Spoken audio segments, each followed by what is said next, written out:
Halo para engineers, selamat berjumpa kembali di dalam channel saya. Para teman-teman sekalian, semoga keadaan teman-teman sekalian dalam keadaan sehat walafiat dan berjaya serta berkah selalu melimpah. Nah, teman-teman sekalian, pada video kali ini saya akan menjelaskan tentang bagaimana yang namanya menjadi konsultan perencana. Mungkin teman-teman sekalian sudah pernah mendengar apa itu konsultan perencana. Nah, konsultan perencana itu adalah suatu perusahaan atau perseorangan yang melaksanakan pekerjaan suatu perencanaan, penelitian dengan outputnya adalah suatu laporan hasil daripada perencanaan tersebut, yaitu dengan berbentuk rencana anggaran biaya ataupun disebut dengan RAP. Mungkin teman-teman sudah memahami. Kemudian gambar rencana, yaitu gambar kerja namun masih dalam fase rencana. Kemudian spesifikasi teknis atau disebut juga dengan yang dulunya rencana kerja dan syarat-syarat. Nah, di dalam spesifikasi teknis ini ataupun rencana kerja dan syarat-syarat ini dituangkan seluruh syarat-syarat tentang bahan, metode kerja, dan juga hal-hal yang boleh dan tidak boleh dilakukan selama pekerjaan pelaksanaan itu berlangsung gitu. Jadi menjadi konsultan perencana itu di dalam 3 skala pekerjaan proyek konstruksi, yaitu perencana, pelaksana, dan pengawas. Maka konsultan perencana ini memiliki suatu nilai plus yang lebih di antara ketiganya, mulai dari nilai plus budget ataupun mendapatkan laba yang lebih besar, dan juga nilai efisiensi pekerjaan yang lebih kecil. Bayangkan dalam suatu produk ataupun dalam suatu pekerjaan perencanaan itu kita hanya menghabiskan masa kerja itu bisa sampai dengan cuman 2 minggu atau bahkan 1 minggu sekalipun, namun tergantung kepada skala ataupun kaliber daripada paket perencanaan kita. Jadi di video kali ini saya ada menulis judul bahwasanya uang banyak, resiko kecil gitu. Itu pemahamannya begini, teman-teman sekalian. Kenapa saya sebutkan seperti itu? Jika kita mengacu kepada Perpres nomor 16 tahun 2018 yang mengatakan bahwa untuk paket pekerjaan perencanaan itu skalanya di bawah kontrak ataupun pagu anggarannya 100 juta, maka setiap paket perencanaan tersebut dilakukan secara sistem sederhana ataupun penunjukan langsung, namun dengan metode tender sederhana.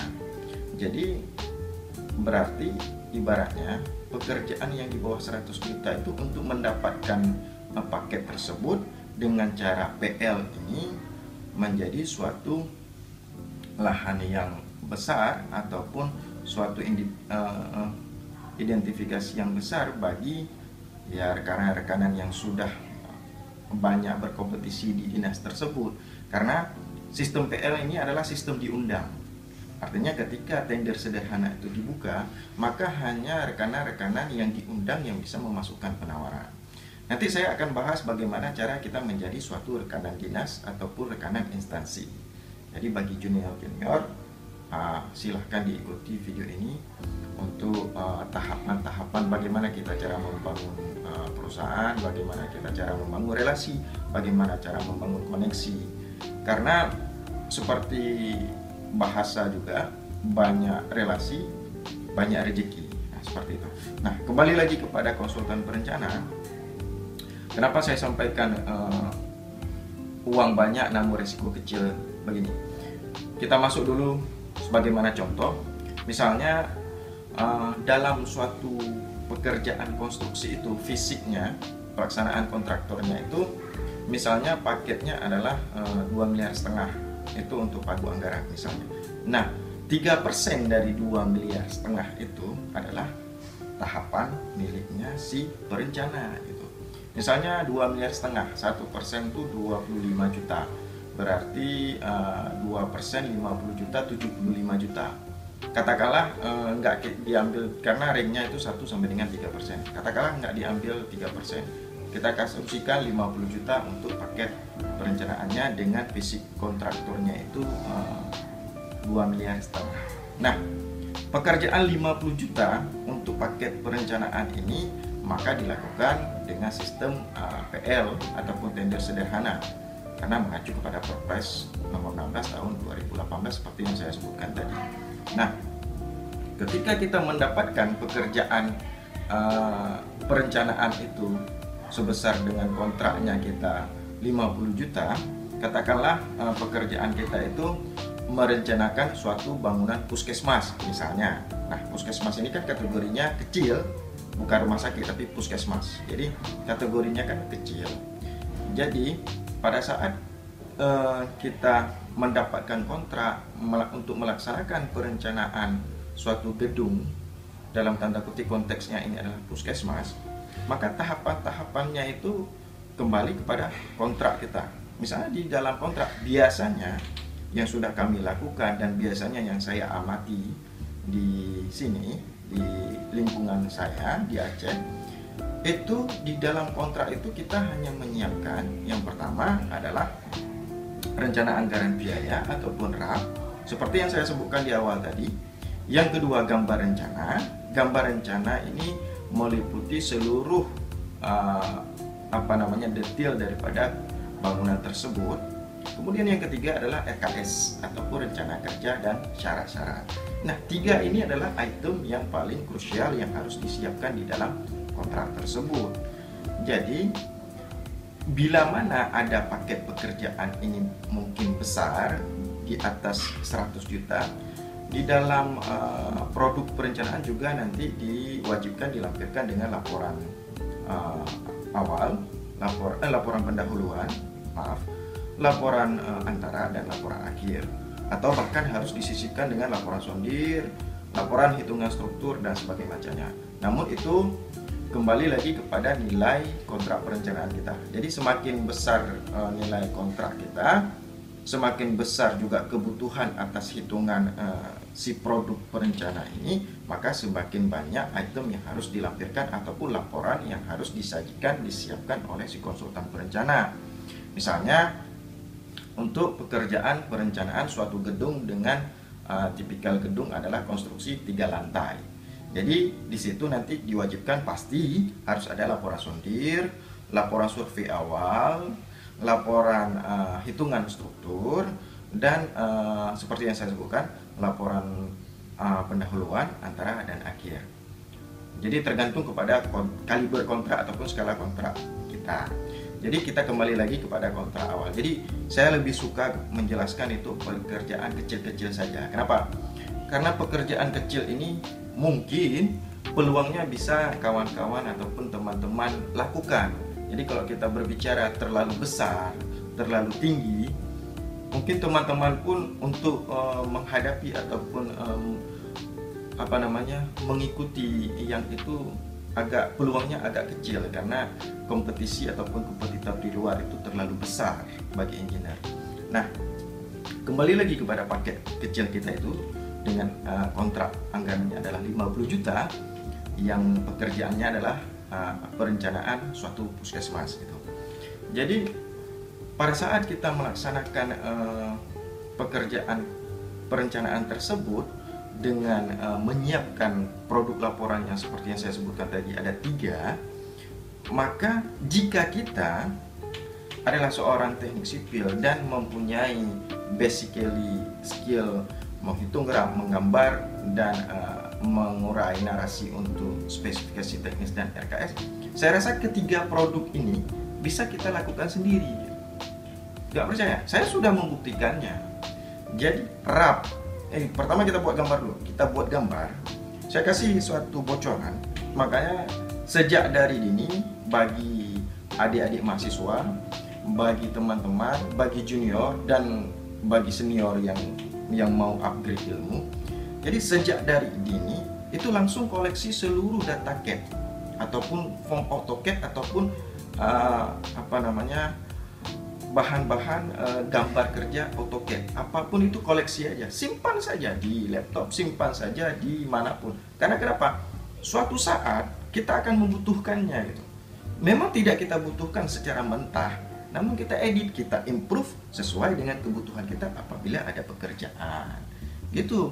Jadi dari dulu saya tuh mengoleksi, mengumpulkan, bahkan dari kawan saya copy paste itu gambar-gambar kerja dia, formatnya AutoCAD gitu kan, yang bisa diedit, bukan PDF atau apa itu. Jadi karena kita punya basically dengan teknik sipil, maka minimal tidak terlalu mahir AutoCAD pun boleh, tetapi bisa mengoperasikannya. Jadi 3 produk ini bisa kita siapkan sendiri gitu. Misalnya gambar kerja, karena sudah ada data referensi tadi, jadi kita edit, kita sesuaikan dengan permintaan daripada kontrak atau permintaan daripada dinas, dan sesuai dengan kebutuhan hasil survei kita gitu. Jadi gambar kita buat sendiri, dan RAP apalagi, yang namanya RAP itu anak teknik harus bisa ngitung RAP. Kalau nggak bisa ngitung RAP berarti dia bukan anak teknik namanya. Itu orang lain aja ekonomi bisa ngitung RAP, arsitek aja bisa ngitung RAP, masa anak teknik sipil enggak? Kan lucu. Nah, RAP kita hitung sendiri, apalagi RKS dan spesifikasi teknis ini hanya mengcopy narasi-narasi ataupun uraian-uraian tentang SNI ataupun aturan-aturan yang berlaku di dalam pelaksanaan konstruksi. Gitu. Jadi 2 item yang krusial ini, menggambar dan RAP, kuasai lebih dulu. Jika ini sudah 2, maka insya Allah pendapatan akan mengikuti kita. Nah, kembali lagi kepada kontrak pekerjaan perencanaan tadi. Jadi dengan kontrak 50 juta, dengan 3 item ini bisa kita lakukan sendiri, artinya pekerjaan itu bisa kita lakukan sendiri. Sendiri toh. Jadi saya ulangi, sendiri. Jadi dengan tempo waktu berapa lama? Saya dulu melaksanakan perencanaan itu cuma seminggu. Cuman dalam seminggu itu full time saya dulu, bahkan siang malam saya improvisasi, saya siapkan itu, bahkan cuma 1 minggu 3 item pekerjaan itu selesai gitu. Jadi di pagu kontrak kita 50 juta dipotong PPh sekarang sampai dengan 15% lah katakanlah, karena ada di sini ada potongan lagi 0,5% itu untuk infak. Katakanlah potongannya 15% dengan pajak. Berarti kan 10% dari 50 juta itu kan 5 juta. Nah, 5 juta, katakanlah 10 juta dengan uang minum dan kontrak dan segala macam. Berarti kan ada bersih kita 40 juta. Nah, 40 juta ini kita potong untuk modal printer, kertas, listrik, dan kopi dan segala macam 10 juta lah, hebat kali. Berarti kan ada free, ada laba di situ, kita bersih 30 juta. 30 juta dengan tempo 1 minggu. Nah, itulah hebatnya paket perencanaan.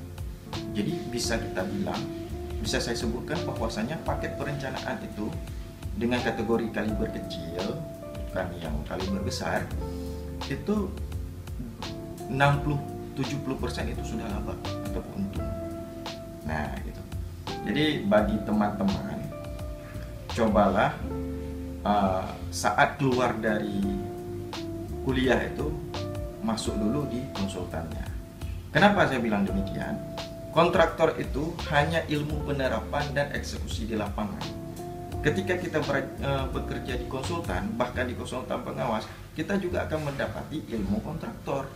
Kenapa? Karena tugas si konsultan ini mengawasi pergerakan si kontraktor. Jadi masuk dulu di konsultan, kemudian sudah menguasai ilmu konsultan, baru merambah ke eksekusi lapangan di bidang kontraktor. Ya, saya tambahkan sedikit tahapan-tahapan kita melaksanakan pekerjaan konsultan, itu khususnya perencana. Itu yang pertama, kita mengurus administrasi kontrak dulu. Itu dasar hukum kita untuk pelaksanaan. Jangan nggak ada kontrak, jangan kerja, nanti nggak dibayar, nggak bisa nuntut, kan gitu. Kemudian yang kedua, lakukan survei. Survei mengambil data-data existing di lokasi. Survei ini bertujuan untuk apa? Misalnya kita akan melihat lahannya ini tanahnya apa, tanah sawah kah, tanah tambak kah, tanah datar kah, tanah dangkal kah, tanah bukit kah, tanah gunung, dan segala macam. Jadi berdasarkan data existing, nanti kita akan tentukan bagaimana bentuk, dimensi, dan klasifikasi fondasi yang akan kita gunakan pada bangunan rencananya. Kemudian yang kedua adalah peta situasi, faktor lingkungan dan keamanan di lokasi tersebut. Ini sebenarnya tidak begitu penting, namun ini menjadi suatu data pendukung bagi penyampaian ataupun paparan terhadap peta situasi kepada dinas terkait. Jadi dinas nanti bisa mengambil langkah-langkah apa yang harus dilakukan dalam melaksanakan pekerjaan nantinya itu secara baik dan sesuai dengan target perencanaan. Jadi yang langkah yang terakhir ya melaksanakan itu menyiapkan produk, dan yang terakhirnya apa? Ngamprah ataupun narik uangnya. Jadi saya rasa untuk konsultan perencana ini yang dapat saya sampaikan. Ke depan saya akan menyampaikan tentang konsultan pengawas dan juga kontraktor pelaksana. Oke, jika memang ini bermanfaat silahkan di subscribe, silahkan di share, tidak masalah. Yang penting ilmu berkah dan bermanfaat bagi teman-teman sekalian. Terima kasih.